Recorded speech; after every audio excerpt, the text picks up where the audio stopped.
I read physics at university. I went on from there. I did a PhD in even more physics. I've taught physics and maths at 2 different universities, and I work for the government funding science research across engineering.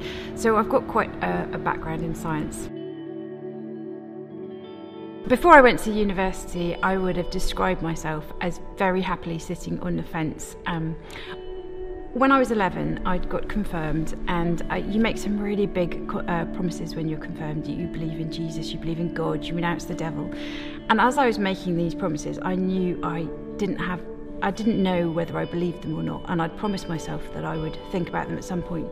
Because I think even then, as a scientist, I thought the world was black and white, there either was a God or there wasn't, and sitting on the fence was a fairly pointless exercise. So I promised myself at some point that I'd think about it. And when I got to university, that was the moment. There were loads of people there willing to talk to me, and I found I could explore faith in a new way. So I did. I asked loads of questions. I went to some talks, and got to the point where I had all this evidence about Jesus, who he said he was, the fact that he really did exist 2,000 years ago. The historical evidence was overwhelming. And then I looked at what Jesus was saying about himself, and I thought, I've got to do something about this. He didn't leave the option open to me to go, well, he existed, but he was just a good teacher. And he didn't intend to leave that option open. You either have to believe that he's God or that he's completely mad. And I couldn't go with that he was mad, so I went with the fact that he's God. But even then, I was left with loads of questions about how science and faith could fit together. And I asked as many questions as I could, but I got to the point where I just had to take the step of faith and decide to trust in God. So I did that, and every day since then I've been taking that step of faith. I believe in God, I trust what I know about him, and I question what I don't know about him, and I walk that way with my life. I absolutely think that science and faith are compatible. I think both subjects ask brilliant questions, but they're asking slightly different questions. Science, for me, is looking at how things happen, and the Bible and faith are looking at why things happen. It's a bit like, for me, every morning, James, my husband, really sweetly makes me a cup of tea. And if my son got up and went into the kitchen at the moment the kettle was boiling, he could ask, why is the kettle boiling, Dad? And James could answer that. He could say, well, I turned the kettle on, that completed the circuit, electrons started flowing, made a current in the element, which heated up. It transferred its heat to the water, which heated up, and it's now reached 100 degrees C, and the water's boiling. That would be perfectly true. That's an answer. He could also reply, I want to make Mum a cup of tea. Both answers are true. Both answers are just different ways of answering the question. And so I just think we need to hold that they're looking at slightly different things. And if you treat the Bible as looking at why things happened, then I think you have to remember that you can't treat it like a science textbook. It's not there to be read in the same way. And I'm not saying that the Bible's unscientific. I'm just saying it's not about science. So take a rainbow, for example. If I look at a rainbow, the physicist in me can understand that the light is being refracted through raindrops, and that's splitting the light out into its separate colours, and you're getting a semicircular bow. That's the science of what's going on. But when I look at a rainbow, I can also say it's beautiful. I can also say that in that rainbow I can glimpse God. All of those statements are true. To say that it's beautiful isn't unscientific, it's just not scientific. So I just need to remember that the Bible isn't there as a science textbook. It's telling me and showing me different things about the universe. But having said that, I think there are bits in the Bible that absolutely underpin the science that I know. So, for example, just one thing, the Big Bang Theory, which states that the whole of the universe was everything that we know, space, matter, time, was compressed into a tiny dot. And at some point in time, that started expanding, and everything we know flowed from that point. And I would say, as a Christian, that God started that process of the universe expanding.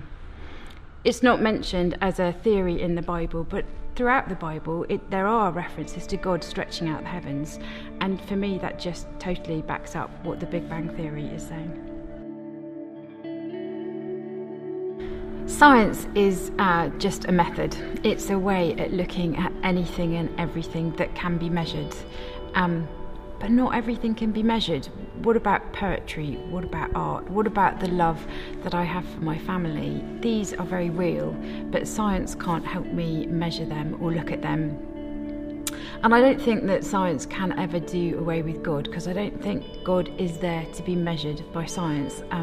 The God that I believe in is never going to be found by science. You could search under every photon, electron, planet, black hole, wormhole, galaxy out there, and God isn't going to be found by science, because God just is.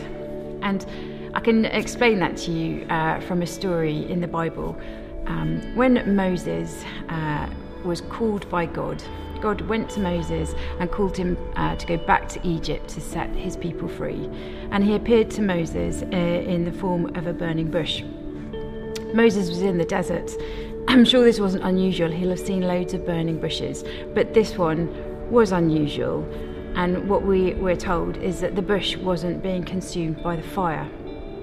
And as a scientist, that's wrong. I know as a physicist there are three things that you need for fire. You need fuel, you need oxygen, and you need heat. And yet this fire wasn't using fuel. It probably therefore wasn't using any oxygen. It wasn't a fire as the science that I know would describe it. God just is. And that's God. He just is. He is outside of the universe and science as we understand it. There's one particular thing that I did. I was trying to take metal samples and prepare them so that you could look at the atomic structure with an electron microscope.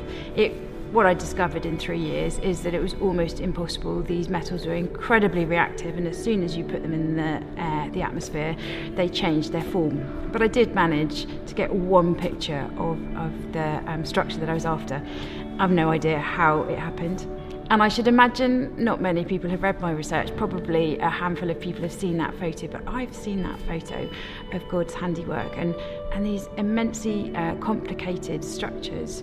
When I got that one photo, boiled down to something incredibly simple and beautiful. And it just spoke to me of there being this rational mind behind the whole of this created universe. And that was my entire experience of science, is it can get really complicated, but the heart of creation is really simple and beautiful. And I think Stephen Hawking, who's actually an atheist, but he put my thoughts, he encapsulates them best with his quote that says, "What is it that breathes fire into these equations and makes a universe for them to describe?" The Bible tells us to love the Lord your God with all your heart, all your mind, all your soul, all your strength. And I think we need to take that seriously. God asks us to love him with all our minds. He's given us minds that are good for thinking and for questioning, and he wants us to do that. He's in no way threatened by us asking questions. So I would encourage anyone who's struggling with this stuff to ask questions.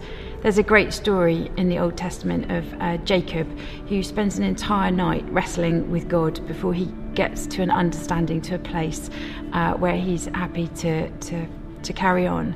And God is really happy with us to wrestle with him. So ask questions. Use their amazing resources out there, brilliant websites, brilliant books, people around you. Ask all that you can. Don't think you have to believe anything, but when you do know something, when you find something you can trust that bit and carry on asking questions about everything else.